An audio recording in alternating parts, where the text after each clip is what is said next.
Hello my dear students, welcome back to learn easily channel. ಈ ಒಂದು ವಿಡಿಯೋದಲ್ಲಿ ನಾವು advice to youth by Mark Twain ರವರ advice to youth ಈ ಒಂದು ಎಸ್ಸೇನ ಕನ್ನಡದ ಸರಳವಾದಂತಹ ಒಂದು ಸಾರಾಂಶವನ್ನು ಕಲಿಯೋಣ. ಮೊದಲಿಗೆ ನಾನು ಮಾರ್ಕ್ ಟ್ವೇನ್ ರವರ ಈ ಅಡ್ವೈಸ್ ಟು ಯೂತ್ ಪ್ರಬಂಧದ ಕನ್ನಡದ ಒಂದು ಸಾರಾಂಶವನ್ನು ನಿಮಗೆ ತಿಳಿಸ್ಕೊಡ್ತೇನೆ.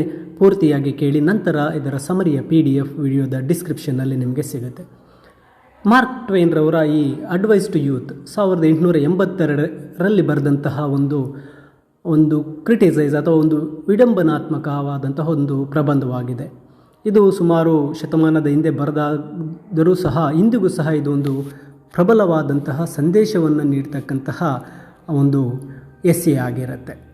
ಇಲ್ಲಿ ಮಾರ್ಕ್ ಟ್ವೇನ್ ರವರು ಯುವಕರಿಗಾಗಿ ಇಲ್ಲಿ ಸಲಹೆಗಳನ್ನು ನೀಡುತ್ತಾ ಇದ್ದಾರೆ. ಅಮೆರಿಕದ ಯುವಕರಿಗಾಗಿ ಇದನ್ನು ಅವರಿಗೆ ಬರೆಯಲು ಹೇಳಲಾಯಿತು.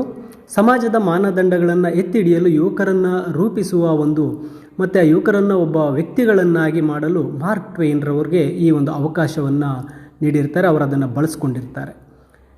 ಇವರ ಈ ಪ್ರಬಂಧವು ಮಕ್ಕಳ ಸಮಾಜದ ವ್ಯಕ್ತಿಗಳಂತೆ ಸುಧಾರಣೆಗೊಳ್ಳೋದಕ್ಕೆ ಮತ್ತು ಅವರ ವ್ಯಕ್ತಿತ್ವವನ್ನು ಕಂಟ್ರೋಲ್ ಮಾಡ್ಕೊಳ್ಳೋದಕ್ಕೆ ಈ ಒಂದು ಪ್ರಬಂಧ ತುಂಬ ಸಹಕಾರಿಯಾಗಿರುತ್ತೆ. ಟ್ವೇನ್ ರವರು ಯುವ ಶಿಕ್ಷಣದ 6 ಅಂಶಗಳ ಬಗ್ಗೆ ಇಲ್ಲಿ ತಿಳಿಸ್ತಾ ಇರ್ತಾರೆ. ಇದು ಪ್ರತಿ ಪೀಳಿಗೆಯಲ್ಲೂ ಪ್ರತಿ ಜನರೇಷನ್ನಲ್ಲೂ ಬಳಸಲ್ಪಡುವಂತಹ ಒಂದು ಅದ್ಭುತವಾದಂತಹ ಸಲಹೆಗಳಾಗಿರುತ್ತೆ. ಅದರಲ್ಲಿ ಪೋಷಕರ ಮಾತನ್ನು ಕೇಳ್ತಕ್ಕಂಥದ್ದು, ಮೇಲಧಿಕಾರಿಗಳನ್ನು ಗೌರವಿಸುವುದು, ಬೇಗ ಮಲಗಿ ಬೇಗ ಏಳುವುದು, ಸುಳ್ಳು ಹೇಳುವುದನ್ನು ಬಿಡ್ತಕ್ಕಂಥದ್ದು ಅಥವಾ ಬಂದೂಕುಗಳನ್ನು ಹೇಗೆ ಮೇಂಟೈನ್ ಮಾಡಬೇಕು, ಉತ್ತಮ ಪುಸ್ತಕಗಳನ್ನು ಓದುವುದು ಮತ್ತು ಲೈಂಗಿಕವಾಗಿ ಶುದ್ಧವಾಗಿರುವುದು ಇವೆಲ್ಲವೂ ಸಹ ಸೇರಿದೆ. ಹಿರಿಯರನ್ನು ಗೌರವಿಸುವಂತಹದ್ದು ಪ್ರತಿ ಜನರೇಷನ್ನಲ್ಲೂ ನಾವು ಯುವಕರಿಗಾಗಿ ಬಳಸ್ತಕ್ಕಂತಹ ಬೋಧನೆಗಳಾಗಿರುತ್ತೆ. ಇಲ್ಲಿ ಮಾರ್ಕ್ ಟ್ವೇನ್ ರವರು ವ್ಯಂಗ್ಯ ಮತ್ತು ಒಂದು ನಿರ್ಣಾಯಕ ಸೀರಿಯಸ್ ಧ್ವನಿಯಲ್ಲಿ ಯುವಕರನ್ನು ಈ ಸಮಾಜದ ಒಂದು ಒಳಿತಿಗಾಗಿ ಹೇಗೆ ಬೆಳೆಸಬೇಕು ಅಂತಕ್ಕಂತಹದರ ಬಗ್ಗೆ ಈ ಎಸ್ಸೆನಲ್ಲಿ ತಿಳಿಸಿರ್ತಾರೆ. ಟ್ವೇನ್ ರವರು ಯುವಕರಿಗೆ ಈ ಸೌಂದರ್ಯ ಮತ್ತು ಸುಂದರ ಕಲೆಯನ್ನು ಬೇಗ ಕಲಿಬೇಕು ಅಂತ ಹೇಳಿ ಈ ಒಂದು ಪ್ರಬಂಧದಲ್ಲಿ ತಿಳಿಸ್ತಾರೆ. ನಾನು ಮೊದಲೇ ಪ್ರಾರಂಭಿಸಿದರೆ ನಾನು ಕಲಿತಿರುತ್ತಿದ್ದೆ ಅಂತ ಅವರು ಹೇಳ್ತಾರೆ. ಆದಾಗ್ಯೂ ಇದೊಂದು ವಿಡಂಬನೆಯ ಒಂದು ಮುಖ್ಯ ಉದ್ದೇಶವನ್ನು ಇಲ್ಲಿ ತಿಳಿಸ್ತಾ ಹೇಳ್ತಾರೆ. ನಾನು ಹೇಳಿದಂತೆ ಮಾಡು, ನಾನು ಮಾಡಿದಂತೆ ಮಾಡಬೇಡ ಎಂಬ ಒಂದು ವಯಸ್ಕರ ಜಗತ್ತಿಗೆ ಅವರ ಸಾಲನ್ನು ಹೇಳ್ತಾರೆ.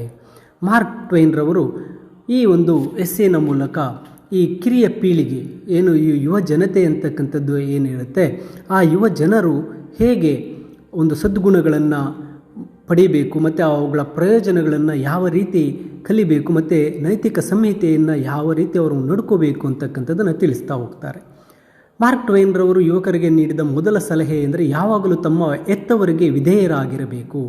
ಎರಡನೇ ಸಲಹೆ ಎಲ್ಲರಿಗೂ ಮತ್ತು ವಿಶೇಷವಾಗಿ ಮೇಲಧಿಕಾರಿಗಳಿಗೆ ತುಂಬ ಗೌರವದಿಂದ ವರ್ತಿಸಬೇಕು ಮತ್ತು ಇದು ಉತ್ತಮ ಮನೋಭಾವವನ್ನು ಬೆಳೆಸ್ಕೊಳ್ಳಲು ಮತ್ತು ಕೆಲವು ಅಹಿತಕರ ಸಂದರ್ಭಗಳಲ್ಲಿ ತಮ್ಮ ಒಳ್ಳೆಯ ಗುಣವನ್ನು ಕಾಪಾಡಿಕೊಳ್ಳಲು ಸಹಾಯ ಮಾಡುತ್ತೆ. ನಂತರ ಟ್ವೇನ್ ರವರು ಹೇಳ್ತಾರೆ, ಸುಳ್ಳುಗಳ ಬಗ್ಗೆ ಹೇಳ್ತಾರೆ ಮತ್ತು ಸುಳ್ಳುಗಳು ಹೆಚ್ಚು ಕಾಲ ಉಳಿಯೋದಿಲ್ಲ, ಸತ್ಯವು ಶಕ್ತಿಶಾಲಿ ಮತ್ತು ಯಾವಾಗಲೂ ಮೇಲುಗೈ ಸಾಧಿಸುತ್ತೆ ಅಂತ ಅವರು ಹೇಳ್ತಾರೆ. ಯುವಕರು ಇದನ್ನೆಲ್ಲ ಅರಿತುಕೊಳ್ಳಬೇಕು ಅಂತ ಹೇಳ್ತಾರೆ. ಸುಳ್ಳು ಹೇಳುವುದಕ್ಕಿಂತ ಸತ್ಯ ಹೇಳುವುದು ಉತ್ತಮ, ನಂಬಿಕೆ ಮತ್ತು ಗೌರವವನ್ನು ಕಳೆದುಕೊಳ್ಳೋದಿಲ್ಲ ಅಂತಕ್ಕಂಥದ್ದನ್ನು ಹೇಳ್ತಾರೆ. ಅದರ ಜೊತೆಗೆ ಯುವಕರು ಬಂದೂಕುಗಳನ್ನು ತುಂಬ ನಿರ್ಲಕ್ಷ್ಯದಿಂದ ಅದನ್ನು ಬಳಸೋದಂತೆ ಸಲಹೆ ನೀಡ್ತಾರೆ. ಅಡ್ವೈಸ್ ಟು ಯೂತ್ ಯುವಕರಿಗಾಗಿ ಮಾಡಿರ್ತಕ್ಕಂಥ ಒಂದು ಶ್ಲಾಘನೀಯ ಮತ್ತು ವಿರೋಧಾತ್ಮಕ ಒಂದು ಎಸ್ಸೆ ಆಗಿದೆ. ಏಕೆಂದರೆ ಇದು ಯುವಕರು ತಮ್ಮ ಜೀವನದಲ್ಲಿ ಅನ್ವಯಿಸಬಹುದಾದ ಸಲಹೆಗಳನ್ನು ಒಳಗೊಂಡಿರುತ್ತೆ. ಅಡ್ವೈಸ್ ಟು ಯೂತ್ ಯುವಕರಿಗೆ ಸಹಾಯ ಮಾಡಲು ಅದ್ಭುತವಾದಂತಹ ಒಂದು ಎಸ್ಸೆ ಆಗಿರುತ್ತೆ. ಇದು ಅವರ ಯಶಸ್ಸಿನ ದಾರಿಗೆ ತೆರೆಯುವ ಒಂದು ಸಲಹೆಯನ್ನು ನೀಡುತ್ತೆ.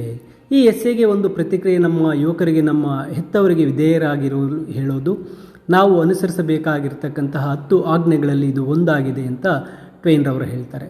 ಅವರ ಸಲಹೆಯನ್ನು ನಾನು ಹೃತ್ಪೂರ್ವಕವಾಗಿ ಒಪ್ಪುತ್ತೇನೆ ಅಂತ ಹೇಳ್ತಾರೆ. ನಾವು ಯಾವಾಗಲೂ ನಮ್ಮ ಹೆತ್ತವರ ಮಾತನ್ನು ಕೇಳಬೇಕು. ನಾವು ನಮ್ಮ ಹೆತ್ತವರ ಸಲಹೆ ಮತ್ತು ನಮ್ಮದೇ ಆದ ಯಾವುದೇ ದೃಷ್ಟಿಕೋನಗಳನ್ನು ಯೋಚಿಸಿ ಸಮತೋಲನಗೊಳಿಸಬೇಕು ಅಂತ ಹೇಳ್ತಾರೆ. ಹೆಚ್ಚಿನ ಹೆತ್ತವರು ನಮ್ಮ ಉತ್ತಮ ಮತ್ತು ಹಸಿರಿನ ಭವಿಷ್ಯಕ್ಕಾಗಿ ಯುವಕರಿಗೆ ಉತ್ತಮ ಸಲಹೆಗಳನ್ನು ನೀಡ್ತಾರೆ. ನಾವು ಅವರಿಗೆ ವಿರುದ್ಧವಾಗಿ ಪ್ರತಿಭಟನೆ ಮಾಡಲು ಪ್ರಯತ್ನಿಸಿದರೆ ನಾವು ವಾದದಲ್ಲಿ ಸಿಲುಕ್ತೇವೆ ಮತ್ತು ಅವರು ಹೇಳಿದಂತೆ ಮಾಡಲು ಒತ್ತಾಯಿಸಲ್ಪಡ್ತೇವೆ. ನಾವು ಸರಿಯಾಗಿದ್ದೇವೋ ಅಥವಾ ನಾವು ತಪ್ಪಾಗಿದ್ದೇವೋ ಎಂಬುದು ಮುಖ್ಯವಲ್ಲ. ನಾವು ಅವರ ಮಾತನ್ನು ಕೇಳಿದರೆ ನಾವು ನಮ್ಮ ಹೆತ್ತವರೊಂದಿಗೆ ಜಗಳವಾಡುವ ತೊಂದರೆಯಿಂದ ಅವರೊಂದಿಗೆ ನಮ್ಮ ಸಂಬಂಧವನ್ನು ಹಾಳು ಮಾಡಿಕೊಳ್ಳದಿರುವುದರಿಂದ ನಮ್ಮನ್ನು ನಾವು ಉಳಿಸ್ಕೊಳ್ತೇವೆ ಅಂತ ಹೇಳ್ತಾರೆ. ಇದಲ್ಲದೆ ನಮ್ಮ ಹೆತ್ತವರು ನಮಗೆ ಯಾವುದೇ ಉತ್ತಮ ಎಂದು ತಿಳಿದಿರುತ್ತಾರೆ, ಏಕೆಂದರೆ ಅವರು ನಮ್ಮ ಸ್ಥಾನದಲ್ಲಿ ಇದ್ದು ಬಂದಿರ್ತಾರೆ. ಆದಾಗ್ಯೂ ನಾವೆಲ್ಲರೂ ಟ್ವೇನ್ ರವರ ಸಲಹೆಯನ್ನು ಮಕ್ಕಳಾಗಿದ್ದಾಗ ಕೇಳಿದ್ದೇವೆ, ಆದರೆ ಅದನ್ನು ಅನುಸರಿಸಲು ಅಸಾಧ್ಯ ಅಂತ ನಮಗೆ ಅನಿಸುತ್ತೆ. ಮಾರ್ಕ್ ಟ್ವೇನ್ ರವರ ಈ ಪ್ರಬಂಧ ಅಡ್ವೈಸ್ ಟು ಯೂತ್ ವಾಸ್ತವವಾಗಿ 1882ರಲ್ಲಿ ನೀಡಿದ ಭಾಷಣವಾಗಿದೆ. ಇದು ವಯಸ್ಕರು ಮಕ್ಕಳಿಗೆ ನೀಡುವ ಸಾಂಪ್ರದಾಯಿಕ ನೈತಿಕ ಪಾಠಗಳನ್ನು ಗೇಲಿ ಮಾಡುವ ಹಾಸ್ಯಮಯವಾದ ಮತ್ತು ವಿಡಂಬನಾತ್ಮಕವಾದ ಒಂದು ಪ್ರಬಂಧವಾಗಿದೆ.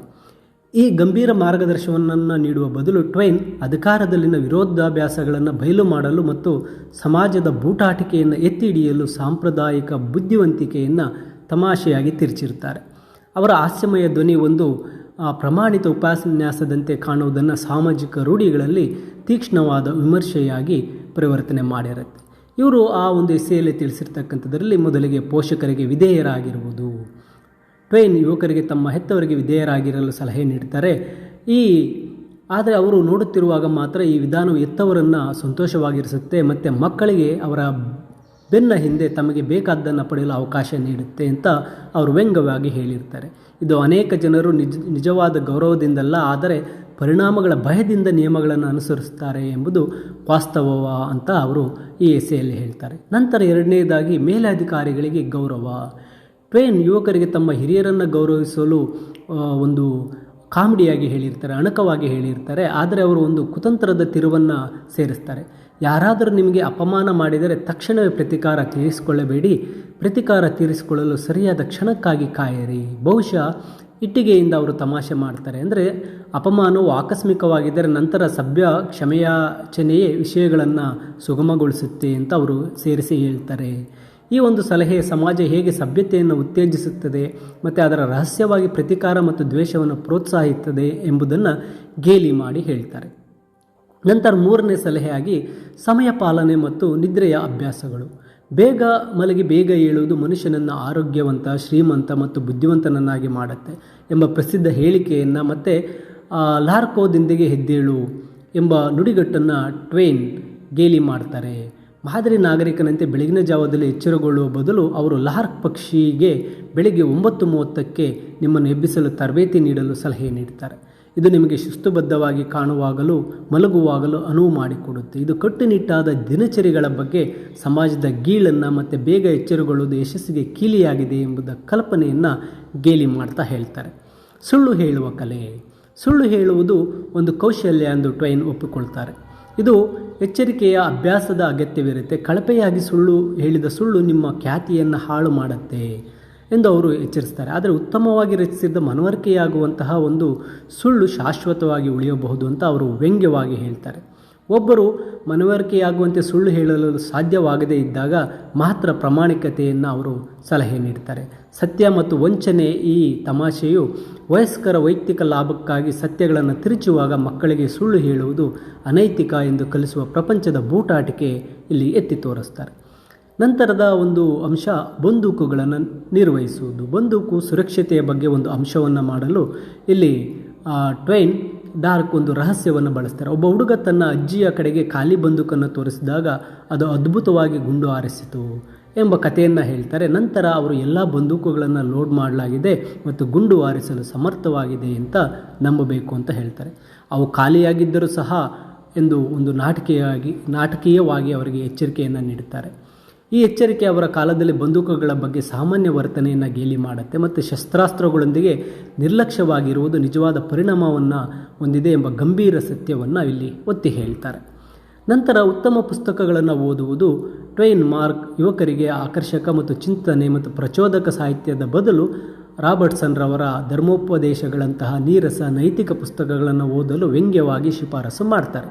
ಇದು ಸಮಾಜವು ಯುವ ಮನಸ್ಸುಗಳು ಏನು ಸೇವಿಸುತ್ತವೆ ಎಂಬುದನ್ನು ನಿಯಂತ್ರಿಸಲು ಪ್ರಯತ್ನ ಪಡ್ತಾ ಇದ್ದಾರೆ. ಸುರಕ್ಷಿತ ಅಂದರೆ ನೀರಸ ಓದುವಿಕೆಯನ್ನು ಉತ್ತೇಜಿಸುತ್ತೆ ಮತ್ತು ಸ್ವತಂತ್ರ ಚಿಂತನೆ, ಸೃಜನಶೀಲತೆಯನ್ನು ಉತ್ತೇಜಿಸುವ ಪುಸ್ತಕಗಳನ್ನು ನಿರುತ್ಸಾಹಗೊಳಿಸುತ್ತೆ ಎಂಬುದಕ್ಕೆ ಇದು ಒಂದು ರೀತಿ ವ್ಯಂಗ್ಯವಾಗಿ ಅವರು ಮಾತಾಡ್ತಾರೆ. ಅವರ ವ್ಯಂಗ್ಯವು ಬೌದ್ಧಿಕ ಕುತೂಹಲ ಮತ್ತು ಜಾರಿಗೊಳಿಸಿರ್ತಕ್ಕಂಥ ಅನುರೂಪತೆಯ ನಡುವಿನ ಒತ್ತಡವನ್ನು ಎತ್ತಿ ತೋರಿಸುತ್ತೆ. ಇನ್ನು ಕೊನೆಯದಾಗಿ ವ್ಯಕ್ತಿತ್ವದ ಭ್ರಮೆ. ಟ್ವೇನ್ ತಮ್ಮ ಎಲ್ಲ ಸಲಹೆಗಳನ್ನು ಯುವಕರಿಗೆ ಅನುಸರಿಸಿದರೆ ಅವರು ಎಲ್ಲರಂತೆ ಬೆಳೀತಾರೆ ಎಂದು ಹೇಳುವ ಮೂಲಕ ಈ ಒಂದು ಭಾಷಣವನ್ನು ಮುಕ್ತಾಯಗೊಳಿಸ್ತಾರೆ. ಇದು ಸಮಾಜವು ವ್ಯಕ್ತಿಗಳನ್ನು ಅನುರೂಪವಾಗಿರಲು ಹೇಗೆ ಒತ್ತಡ ಹೇರುತ್ತೆ ಎಂಬುದರ ಕುರಿತು ಹಾಸ್ಯಮಯ ಆದರೆ ಕಟುವಾದ ಟೀಕೆಯಾಗಿದೆ. ಪ್ರಪಂಚವು ಅನನ್ಯ, ಸ್ವತಂತ್ರವಾಗಿ ಯೋಚಿಸುವ ವ್ಯಕ್ತಿಗಳನ್ನು ಬೆಳೆಸುವಲ್ಲಿ ಆಸಕ್ತಿ ಹೊಂದಿಲ್ಲ, ಆದರೆ ವಿಧೇಯ, ನಿಯಮವನ್ನು ಅನುಸರಿಸುವ ವಯಸ್ಕರನ್ನು ಉತ್ಪಾದಿಸುವಲ್ಲಿ ಆಸಕ್ತಿ ಹೊಂದಿದೆ ಅಂತ ಹೇಳಿ ಮಾರ್ಕ್ ಟ್ವೇನ್ ರವರು ಈ ಒಂದು ಭಾಷಣವನ್ನು ಮುಗಿಸಿರ್ತಾರೆ.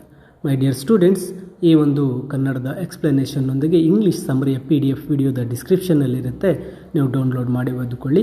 ಹಾಗೆಯೇ ಹೆಚ್ಚಿನ ವಿಡಿಯೋಗಳಿಗಾಗಿ ತಪ್ಪದೆ ಲರ್ನ್ ಈಸಿಲಿ ಚಾನಲ್ಗೆ ಸಬ್ಸ್ಕ್ರೈಬ್ ಮಾಡಿ ಅಂತ ತಿಳಿಸುತ್ತಾ ಎಲ್ಲರಿಗೂ ಧನ್ಯವಾದಗಳು.